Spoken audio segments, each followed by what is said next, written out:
Merci d'être avec nous sur les antennes de la télévision nationale.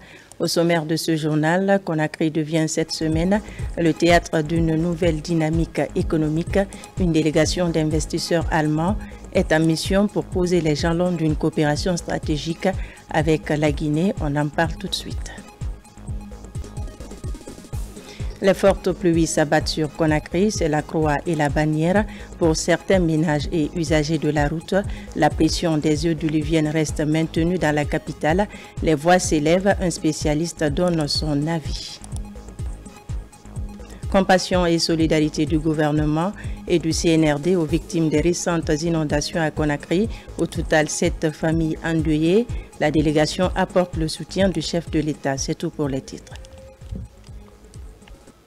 Bonjour à tous et bienvenue dans ce 13h. Tout d'abord, Conakry devient cette semaine le théâtre d'une nouvelle dynamique économique. Une délégation d'investisseurs allemands est en mission pour poser les jalons d'une coopération stratégique avec la Guinée. Cette initiative vise des secteurs clés comme l'agro-industrie, l'énergie ou encore les transports. Marie-Angélique Bangora. Conduite par la société allemande R2 Investment GmbH, la délégation explore les opportunités d'affaires en Guinée. Objectif, investir dans des secteurs clés comme l'agro-industrie, la logistique, le reboisement, les mines durables et l'énergie solaire. Parmi les projets phares, la création d'une usine de production de sucre et la mise en circulation de 50 bus pour renforcer le réseau de transport. La Guinée est en train de changer vraiment radicalement depuis 2020 et ils veulent eux aussi participer à ce changement. Et ils veulent aussi vraiment collaborer dans ce changement pour que vraiment eux et la Guinée partent pour un long chemin ensemble et glorieux. So actually we're looking forward to see the country, to meet the people. Ils sont très contents à cause de M. BTC parce que c'est eux qui ont fait cette organisation et ils veulent vraiment participer à ce qu'une collaboration étroite soit faite entre l'Allemagne et la Guinée. C'est leur objectif du futur. Basé en Allemagne, R2 Investment GmbH est spécialisé dans les investissements à impact. Son partenaire local, BTC Sarlu, devrait faciliter les échanges avec les autorités guinéennes. Une rencontre officielle avec le gouvernement est prévue pour présenter les projets et engager un dialogue direct avec les décideurs. Aujourd'hui, comme ils voient que grâce à Général Mamadi Doumbouya, on peut dire la Guinée est en train de bouger dans le monde entier, bras ses vers la Guinée. Donc, c'est dans ce sens que les partenaires allemands ont jugé nécessaire de venir investir en Guinée dans beaucoup de secteurs. Les secteurs dans lesquels on a plus de besoins ici, que ce soit l'agriculture, l'élevage, la gestion des déchets, les BTP, les mines. Donc c'est comme ça, on a eu des contacts, on a eu des discussions avec des partenaires. On leur a expliqué les différentes opportunités que nous pouvons rencontrer ici en Guinée. On les a expliquées, on les a séduits. Ils nous ont dit, écoutez, nous sommes intéressés par ce qui se trouve en Guinée. Pour les entrepreneurs guinéens, c'est une opportunité majeure. Renforcer la confiance des partenaires étrangers, attirer des capitaux et accélérer le développement du pays. Au-delà de l'investissement, la démarche vise à construire un modèle de croissance durable au service de l'économie locale et de la jeunesse. Je vous le disais également en titre, pluie diluvienne à Conakry, les inquiétudes persistent. Au constat, ces derniers jours, les populations sont partagées entre routes inondées, habitations envahies par les eaux, trafic routier paralysé par endroits. Le cocktail est suffisant et difficile à supporter. À l'origine, les fortes pluies, le phénomène domine les débats et fait réagir un spécialiste à la matière. Abraham Christophe Conté est allé à sa rencontre. Regardez. En cette saison de pluie, la Guinée fait face à des précipitations de plus en plus intenses, marquées par des inondations récurrentes dans plusieurs villes du pays, plus précisément dans la capitale. Un phénomène devenu quasi saisonnier, mais dont l'ampleur et la fréquence inquiètent autant les autorités que les citoyens. Cet expert en météorologie, face à son tableau de bord, affiche sa volonté de nous expliquer les spécificités des pluies diluviennes en Guinée, en particulier dans le Grand Conakry. Il faut retenir que c'est les conséquences liées au changement climatique qui font qu'on reçoit des pluviométries mal réparties avec des intensités inhabituelles. Alors, comparativement à l'année passée, de janvier à juillet, du 1er janvier au 31 juillet 2024, Conakry avait enregistré 1624,7 mm. Cette année, de janvier jusqu'hier, le 31 juillet 2025, Conakry a enregistré 1967,4 mm d'eau. Vous voyez déjà cette différence. À retenir que l'année 2024 a été l'année la plus chaude jamais enregistrée, selon le rapport de l'Organisation météorologique mondiale pour la planète. Donc, l'année qui suit, voici les résultats que nous sommes en train d'observer. Ça veut dire quoi? Les endroits inhabituels vont recevoir des quantités de pluie inattendues. Et en termes de répartition, vous allez voir une pluie qui devait se déverser sur une zone pendant 5 jours, va venir juste en 1 heure. Et c'est ce qui crée des inondations qu'on appelle des crues éclairs. À la source de cette situation, une pluviométrie particulière abondante cette saison, avec des précipitations dépassant parfois la moyenne habituelle, mais aussi et surtout un système de drainage quasi inexistant ou complètement obstrué. Pour certains, ce phénomène s'inscrit dans un contexte plus large de dérèglement climatique. Cet expert alerte sur l'intensification des pluies en Guinée et l'importance d'adapter les villes à ces nouvelles réalités météorologiques. La pluie n'est pas une mauvaise chose, c'est ce qu'il faut retenir en fait. Parce qu'il y a des pays qui ne reçoivent que 2 ou 3 pluies par an, qui en ont besoin. Et donc si nous avons de la pluie, il faut dire que c'est une bénédiction de Dieu. La question qui se pose, c'est comment gérer cette situation. Alors, concernant la population, ce que je peux dire, c'est qu'il faut qu'il y ait des plans d'aménagement adaptés. Et aussi, la population doit être informée en temps réel. Aujourd'hui, la meilleure stratégie envisagée par tous les pays, c'est la météo. Parce que les informations météorologiques sont les premières informations que les autorités doivent avoir pour pouvoir prendre des décisions. Donc, c'est des outils d'aide à la prise de décision. Ce sont ces informations-là aussi qui vont aider les services chargés de la gestion des risques et catastrophes de prendre des dispositions à temps. Ce qui s'est passé récemment, en pleine nuit, une pluie tombe. Nous avons alerté, tout était correct. Mais est-ce que les gens ont considéré ce que nous avons mis en place? Au-delà du climat, l'urbanisation anarchique et l'absence des politiques durables d'assainissement aggravent la situation. Les caniveaux bouchés, le manque de curage régulier et la mauvaise gestion des déchets renforcent également la vulnérabilité des populations. C'est d'être vigilant et quand il s'agit de fortes pluies, d'éviter les zones inondables, de suivre les consignes de sécurité que les services chargés de gérer les risques et catastrophes vont donner, et aussi de ne pas négliger l'information météorologique. L'information météorologique, ce n'est pas les trucs qui sont sur les Android en ligne, ce n'est pas ça. C'est ce que votre pays donne. Alors que la saison des pluies bat son plein, la Guinée reste en alerte. Le défi est double. S'adapter aux effets du changement climatique tout en engageant des actions concrètes de prévention et de résilience. En attendant, ce sont les populations qui payent le plus lourd tribut. À Kouroussa, c'est la croisade contre l'insalubrité publique. Les équipements sont fournis à la jeunesse. Entre-temps, les résultats sont visibles. Un appui à la municipalité pour offrir un meilleur cadre de vie. Yamokaba, compte rendu. Parmi les 16 quartiers de Kouroussa, Doula, aujourd'hui du renouveau pour accueillir un projet d'établissement du lien entre la santé et l'environnement, des matériels nécessaires au curage, à l'assainissement des artères et à la gestion des ordures de la commune urbaine viennent renforcer la résilience locale. La jeunesse est impliquée pour s'attaquer aux problèmes d'insalubrité publique, source de plusieurs maladies. Aujourd'hui, nous remettons ces équipements à la jeunesse du quartier Doula, parce que nous croyons en leur capacité à être des acteurs du changement, des ambassadeurs de la propreté et des partenaires solides dans la gestion durable de l'environnement. Notre action de ce jour ne constitue qu'un volet parmi d'autres de notre politique de responsabilité sociétale. Nous sommes dans les moments d'assainissement. KGM est venu par 2 fois apporter sa contribution. KGM est toujours présent à nos côtés, que ce soit dans les moments de joie, que ce soit dans les moments de tristesse.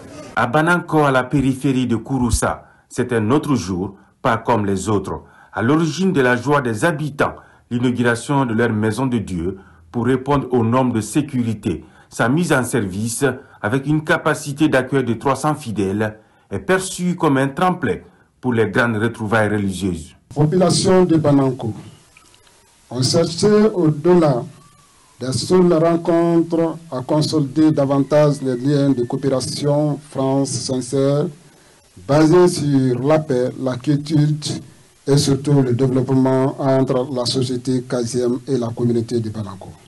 À Kouroussa, dans le registre du respect du contenu local, ces projets sont hautement symboliques pour KGM, très engagé à soutenir l'esprit du développement local. Le coût est estimé à près de 500 millions de francs guinéens pour améliorer des conditions de vie. Protection et assistance des compatriotes en détresse, une mission d'urgence s'est rendue dans la localité d'Odiéné. Elle est conduite par l'ambassadeur de Guinée en Côte d'Ivoire. Cela fait suite à un conflit domanial dans 2 villages frontaliers à la Côte d'Ivoire. Plus de précisions avec Makemedozo. La Guinée et la Côte d'Ivoire, 2 pays voisins liés par l'histoire et la culture. Il y a quelque temps, un conflit domanial a éclaté dans 2 villages de la région de Kankan, frontaliers à la localité d'Odjéné. Plus de 700 compatriotes trouvent alors refuge à Kolosso, dans le département de Béléba. Les déplacés issus du village de Bolosso sont reçus avec dignité et dans l'esprit des liens séculaires qui ont toujours uni les 2 pays. Cette situation a créé un petit trouble au niveau des populations. Et nous avons à notre niveau fait des initiatives pour que nos frères qui sont arrivés soient de très bonnes conditions. Et lorsque l'information a été remontée au niveau d'Abidjan, son Excellence l'ambassadeur est venu aujourd'hui en personne pour saluer, mais pour remercier également les autorités et les populations d'ici. C'est le centre de la bonne collaboration qui existe entre nos 2 pays. Une fois informé, l'ambassadeur de Guinée en Côte d'Ivoire, Alseni Mobatsila, accompagné du consul de notre pays à Boaké, a parcouru 1800 km pour voir comment vivent ses compatriotes victimes de conflits domanial. C'est une mission pour les rassurer que le gouvernement guinéen ne les laissera pas tomber. C'est profiter de cette mission également pour remercier les autorités ivoiriennes pour toutes les dispositions qui ont été prises pour leur accueil. On a pu réunir des sacs de riz, des nattes, des bouilloires, des seaux et des habits pour les enfants. Parce que la mission que le général Mamadi Doumbouya nous donne à tout moment, permanemment, c'est comment être au chevet de nos concitoyens en détresse partout où ils sont. Ces efforts qui visent le rapprochement des différentes juridictions diplomatiques de notre pays de nos compatriotes traduisent le message quotidien du ministre des Affaires étrangères, de l'intégration africaine et des Guinéens établis à l'étranger, à nos représentations diplomatiques accréditées hors du pays. 3 promotions des écoles militaires de Manéa viennent de boucler leur formation axée respectivement sur l'administration militaire et l'exploitation radio. Les stagiaires reçoivent leur diplôme.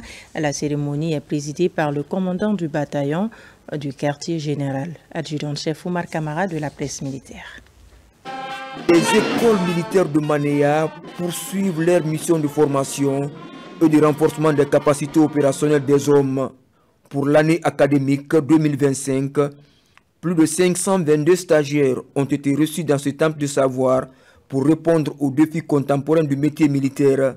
Cette cérémonie couronne la fin de formation de la 3e promotion du cours d'application des officiers d'administration, la 6e promotion du certificat technique du second degré en exploitation radio et la 10e promotion du certificat technique du premier degré. Les écoles militaires de Manéa ont formé 522 militaires, répartis en 10 stages. Ces chiffres dénotent la volonté politique manifeste du président de la République et du ministre de la Défense, mais aussi le soutien indéfectible du chef d'état-major général des armées, sans oublier le coaching au service de la performance de la direction des organismes de formation interarmée. Ces 3 promotions sont constituées de stagiaires guinéens et étrangers venus notamment du Mali, du Burkina Faso, du Congo, Brazzaville, du Cameroun, du Gabon, du Niger, du Bénin. En rentrant chez moi, dans mon pays, au Gabon, je mettrai vraiment en pratique tout ce que j'ai appris ici. Vraiment, nous remercions la Guinée qui nous a bien reçus. Je souhaite à tout un chacun de redoubler d'efforts pour que ce qu'on nous avait appris ici, une fois dehors, qu'on mette ça en pratique. Depuis l'avènement des nouvelles autorités du pays, les écoles militaires de Mania connaissent une progression remarquable dans la formation et la qualification des militaires. Cette dynamique, impulsée par le chef suprême des armées, le général d'armée Mamadi Doumbouya, vise à doter les forces de défense d'un capital humain, compétent, discipliné, opérationnel, apte à relever les défis sécuritaires actuels et futurs. Cette vision ambitieuse se traduit entre autres par le renforcement des capacités opérationnelles de nos forces, afin qu'elles soient mieux préparées à défendre l'intégrité territoriale, à protéger les populations et leurs biens, mais aussi à répondre avec professionnalisme aux défis sécuritaires contemporains, tant sur le plan national que sous-régional. Pour encourager l'excellence dans cette école, le commandement de l'école a offert des ordinateurs, des tablettes et des ouvrages aux 5 premiers de la 3e promotion du cours d'application des officiers d'administration en guise de récompense. Apprentissage de la porciculture ou l'élevage des porcs, 25 jeunes sont concernés. La session a eu lieu à Yomou. La clôture est effective. Moussa Komara pour plus de détails. En région forestière, la porciculture attire de plus en plus de jeunes agriculteurs. Comme dans cette porcherie où plus d'une vingtaine se professionnalisent. Une formation où savoir-faire rime avec rentabilité, hygiène et autonomie rurale. On les a appris l'habitat qu'on appelle la porcherie, comment construire une porcherie avec les moyens de bord, autrement dit le matériau locaux. On a vu aussi le module alimentation, comment alimenter les porcs avec nos matières premières locales que nous avons sur place, sans fournir beaucoup de transformation. 20 jours ont suffi pour ces éleveurs en herbe de comprendre tout l'écosystème de la porciculture. Dans ces centres d'apprentissage, un porceret est pris pour émasculer. Sans anesthésie, l'exercice se passe bien et la transformation est rassurante pour les bénéficiaires. C'est le lieu et le moment de remercier le formateur pour la qualité de la formation qui devient aujourd'hui un métier pour nous. Nous nous en sommes fiers et nous nous engageons à faire de cette formation des pratiques quotidiennes dans nos différentes porceries. Nous avons été instruits par Madame la ministre de déployer toutes les formations possibles dans toutes les préfectures que nous pouvons atteindre pour pouvoir toucher les cibles et les différentes couches de la société. À Yomou, la transformation des jeunes en porciculture est plus qu'une simple transmission de savoir-faire. C'est un levier de transformation sociale, économique et environnementale. Région de Bokeh, les receveurs communaux consolident leurs compétences, une formation qui sonne la révolution. Il s'agit de changer de méthode de travail afin d'aider les communautés locales. Par ailleurs, le projet de nouvelle constitution s'invite dans les échanges. Moussa Bangora. Bokeh accueille la direction générale du Trésor et de la comptabilité publique. C'est pour le renforcement d'aptitude des receveurs communaux de la région. Ce rendez-vous de donner et de recevoir consiste à acquérir plus de connaissances dans la gestion des finances publiques au niveau local, conformément aux principes de transparence et de redevabilité. Le développement, c'est à la base. Et il faudrait qu'à cette base-là, qu'on ait les bonnes pratiques, les bons outils, pour que les receveurs, qui sont nos représentants, soient mieux accompagnés pour pouvoir accomplir dignement et efficacement leurs tâches. Il vous incombe désormais de trouver des stratégies qui permettront aux receveurs que vous êtes de jouer pleinement et efficacement votre mission. Plusieurs thématiques ont été passées au peigne fin, notamment la mobilisation des recettes, l'exécution des dépenses et la production des comptes de gestion.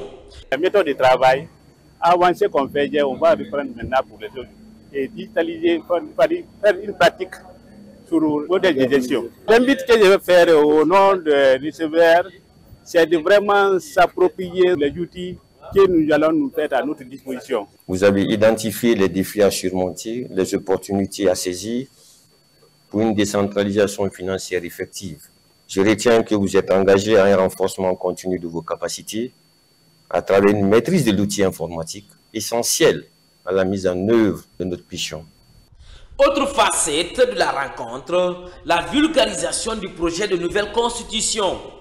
À travers ces assises, le contenu et les nouveautés apportées dans ce document juridique ont été expliquées à l'ensemble des participants pour une compréhension de tous.